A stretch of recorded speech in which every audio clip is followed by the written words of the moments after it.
And now the good scan there from MVP is going to scout, well, the lair timing, the macro hatch, which is pretty useful information. Does he know about the presence of the third? Why don't we take a look? Looks like no, and that's probably what these Hellions are coming down here to check out. Maybe looking for a hidden hatchery. But it's kind of that zebra situation. Oh, my opponent doesn't have a third. He must have hidden it. No, it's actually here. And the zebra situation I'm referring to is if you hear hoofbeats, you got to think horses, not zebras. And that is directly from Scrubs, because I have been watching Scrubs lately.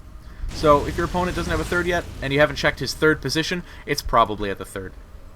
Now, the Roach is going to come up here. Roach speed not quite done. If it was done, he might have been able to really get headlong into these Hellions, but not a fortunate timing there for Stephano. Definitely for MVP, though. And now he's going full bio against a heavy Roach build, which is actually great for the Terran. Bio underneath Medivacs is beautiful against Roaches. Now, against Hydras, it's going to be very interesting to see. It's not a matchup I see a whole lot. However, with tanks mixed in, MVP is going to be in a pretty good position. We got to remember, though, he's down almost 30 workers. His income has been suffering thus far. And Stephano can probably take a fourth pretty soon, but he's actually going for Hive at the normal timing for the current metagame. He does have the Infestation Pit out, but of course he's mixing in those Hydras, which he does like to do. And he's got to be comfortable with it. He's got to know whether or not it's good against Bio, though. However, he hasn't scouted... He scouted one Engineering Bay, but he's scouting an armory this late, means your opponent probably isn't going mech, and if they did, they've definitely made a fumble. So you shouldn't be too worried about it. He should know at this point that MVP is going for a bio-based play. Of course, you can get a single eBay just for turrets when you're playing mech, but against Stephano, I mean, it wouldn't even be useful because he's going for those Hydras. But every player can change it up. Now, Army Supply, let's take a look at it. 72 to 59 in favor of the Zerg. The fourth base is being taken by Stephano. And now we have a couple more barracks coming here for MVP. MVP's been on 2 base for quite a while. He's trying to make up for it with his meals, but he is going to have to move out now, and this is kind of what Stephano's waiting for.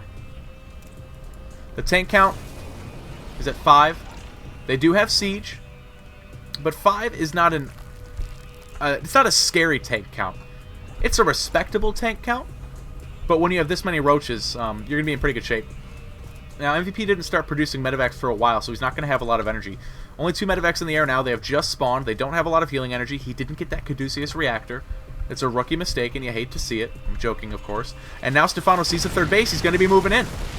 He's going to work on breaking down these rocks. Of course, he does not want to walk right into the concave of his opponent. And he is almost maxed out here. Now he's going to be waiting for this 2-2. Maybe not. It's 30 seconds. It's really close to finishing, though. He's probably going to wait for it. But the good thing about Bio, of course, is that you can work on these drops.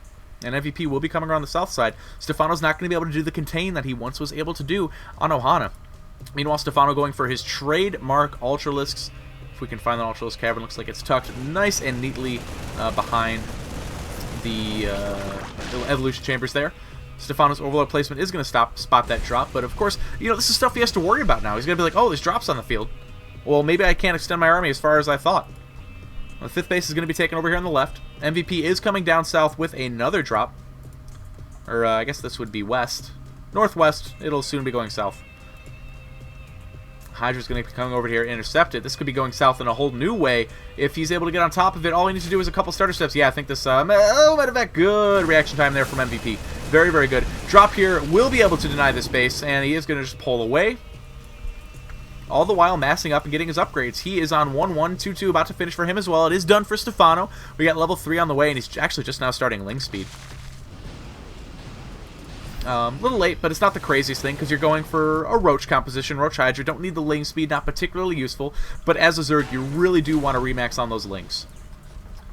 So that is why he's getting that speed. You won't have the best upgrades for him if we take a look at these Evo chambers. Or, I'm sorry, not Evo chambers. They were tucked behind the extractors. And both those E words messing with me a little bit. But he's only got the +1 for the melee. We do have adrenal glands on the way, and that's kind of like a +3 upgrade in itself.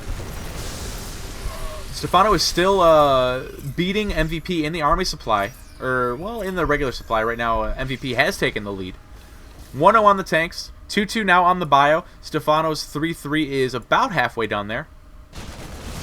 Meanwhile, a drop over at the 5th is going to deny it once more, it looks like. And he can just pull away and save these units. Yes, he does. Continuing to deny that. You know, MVP on 3 bases, Stephano on 4 bases. It's not a huge deficit, but now we are going to see him coming up. And with these tanks, he can control the space very, very well. No infestors here for Stephano. Not a single infestor, so these Marines are going to be actually pretty hard to deal with the Roach Hydra composition. Not sure how it's going to work out for him. Looks like this fourth base is going to get focused down. Stephano trying to get in position to defend it, but the tank spread is really good here for MVP. He's just going to be able to pull back into the tanks. He's going to bring a few here. The units are getting cut off, actually. MVP's units are in little pockets that are able to get picked off by Stephano's bunch, but now they're starting to mass up in the middle. Is Stephano going to be able to break through? The upgrades are even. The Hydras doing what they can. The tanks might be a little bit too far away to support their bio, but do the bio even need support?